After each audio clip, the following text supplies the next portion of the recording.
परमात्मा रहित मानते हैं सृष्टि को, कि इसका कोई कर्ता नहीं है, अनीश्वर उसी को कहते हैं। तो ये कह है, ये तो बात ठीक है, गीता में लिखा है कि असुर स्वभाव वाले इस सृष्टि को ईश्वर रहित मानते हैं, परमात्मा इसका है, इसका कर्ता नहीं मानते।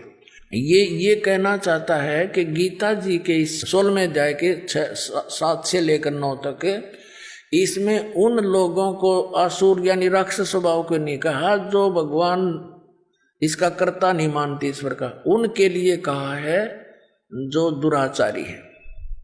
और इसमें स्पष्ट लिखा है, देखिए पढ़ के आपको दिखाते हैं, क्योंकि पुण्यात्मा इनकी अंग्रेजी उदास समझ सके है। इन भोले भाले आत्माओं को तुमने गुमराह कर ही रखा कई सैकड़ों वर्षों से।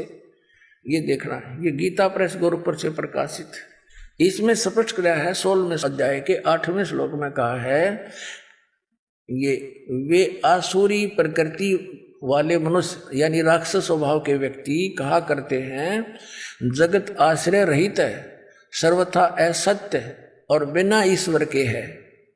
बिना ईश्वर के अपने आप स्त्री पुरुष के संयोग से उत्पन्न होता है।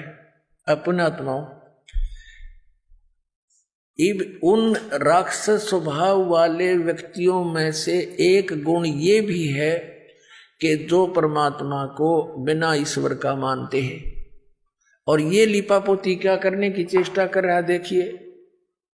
और फिर क्या उदाहरण लिया इसने, गीता देखना, गीता सार, अभिलाष दास का गीता सार, ये देखिए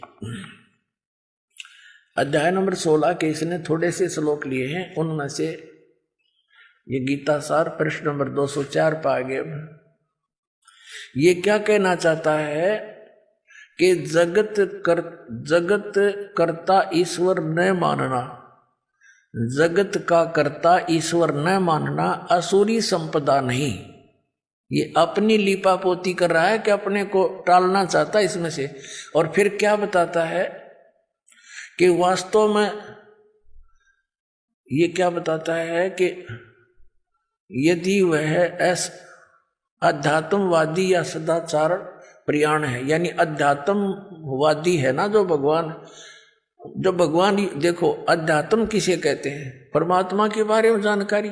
ये कहना चाहता अभिलाष दास के जो परमात्मा का कर्ता नहीं मानते और जो अध्यात्म यानी मार्ग में लगे हुए हैं, वो असुर स्वभाव के नहीं कहे गीता में। हम बता इसका अध्यात्म खाक रहेगा जब नौका भगवान है ही नहीं, टट्टू अध्यात्म रहेगा, फिर क्या बचा अध्यात्म फिर इसके पास। और फिर आगे क्या कहता, इसी के पॉइंट पर देखना, आगे इसी 204 पृष्ठ पे है, वास्तव में तो जगत अनादि है, इसका कर्ता खड़ा करना यह मन की कल्पना है।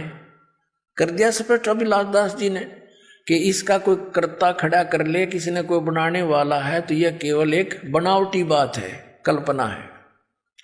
ईश्वर लोगों के मन का काल्पनिक दीपक है, यानी बनावटी बातें हैं सारी। उसकी आवश्यकता तब समाप्त हो जाती है जब स्वरूप ज्ञान रूपी सूर्य हृदय में उदित हो जाता है। ये स्व ज्ञान के बतावे हैं कि ये मान ले मैं शरीर नहीं हूँ, आड़ चाम का पुतला शरीर है, इसमें ये रक्त घूम रहा है और जीव तो इससे अलग है, बस ये इनका अपना स्वरूप मान ले, वो मुक्त हो गया।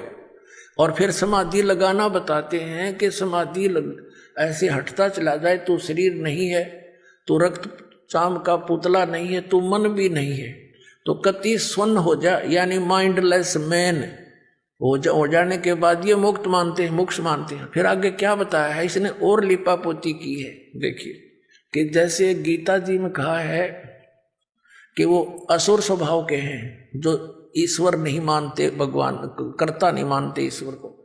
कोई मनुष्य दुराचारी हो और ईश्वर मानता हो तो क्या वह देव हो जाएगा?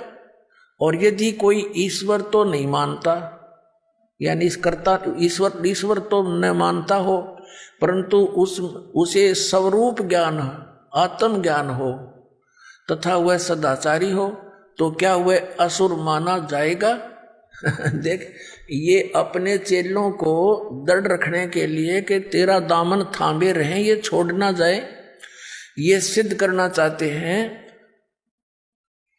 कि यदि गीता जी के 16वें अध्याय के 7, 8, 9 में वर्णित इस विवरण के आधार से केवल उस व्यक्ति को जो ईश्वर नहीं मानता हो, उसको असुर स्वभाव को नहीं माना जा सकता, असुर स्वभाव का, क्योंकि दुराचारी व्यक्ति और भगवान मानता हो, ये कह रहा है अभिलाष दास जी। तो कहते वो क्या अच्छा आदमी हो सकता है, देव हो सकता है? दुराचार करता हो और भगवान की भक्ति करता हो, भगवान को में आस्था हो, आस्तिक हो, तो क्या वो देव हो सकता है? इसलिए इस गीता अध्याय नंबर 16 के इन श्लोकों में यही अर्थ मानना कि जो सृष्टि का कर्ता ईश्वर ना मानता हो और आध्यात्मिक हो, तो वो उसके बारे में थोड़ा कहा है। तो तेरा अध्यात्म ज्ञान खाक है। जब जीव ही भगवान है, गधा भी भगवान, कुत्ता भी भगवान, फिर क्यों दुनिया को मूर्ख बनाए बैठा है? ये हालत है इन कबीर पंथ, कबीर साहब को तो जड़ से नाश करना चाहते हैं काल के दूत। और ये दीमक है, ये दीमक है इस परमात्मा कबीर जी के, ये कीड़ा है कबीर पंथ में, इसका नाश करने के लिए इसका जन्म हुआ। ये स्पष्ट किया गीता जी में, कैसे व्यक्ति संसार का नाश करने के लिए ही उत्पन्न होते हैं।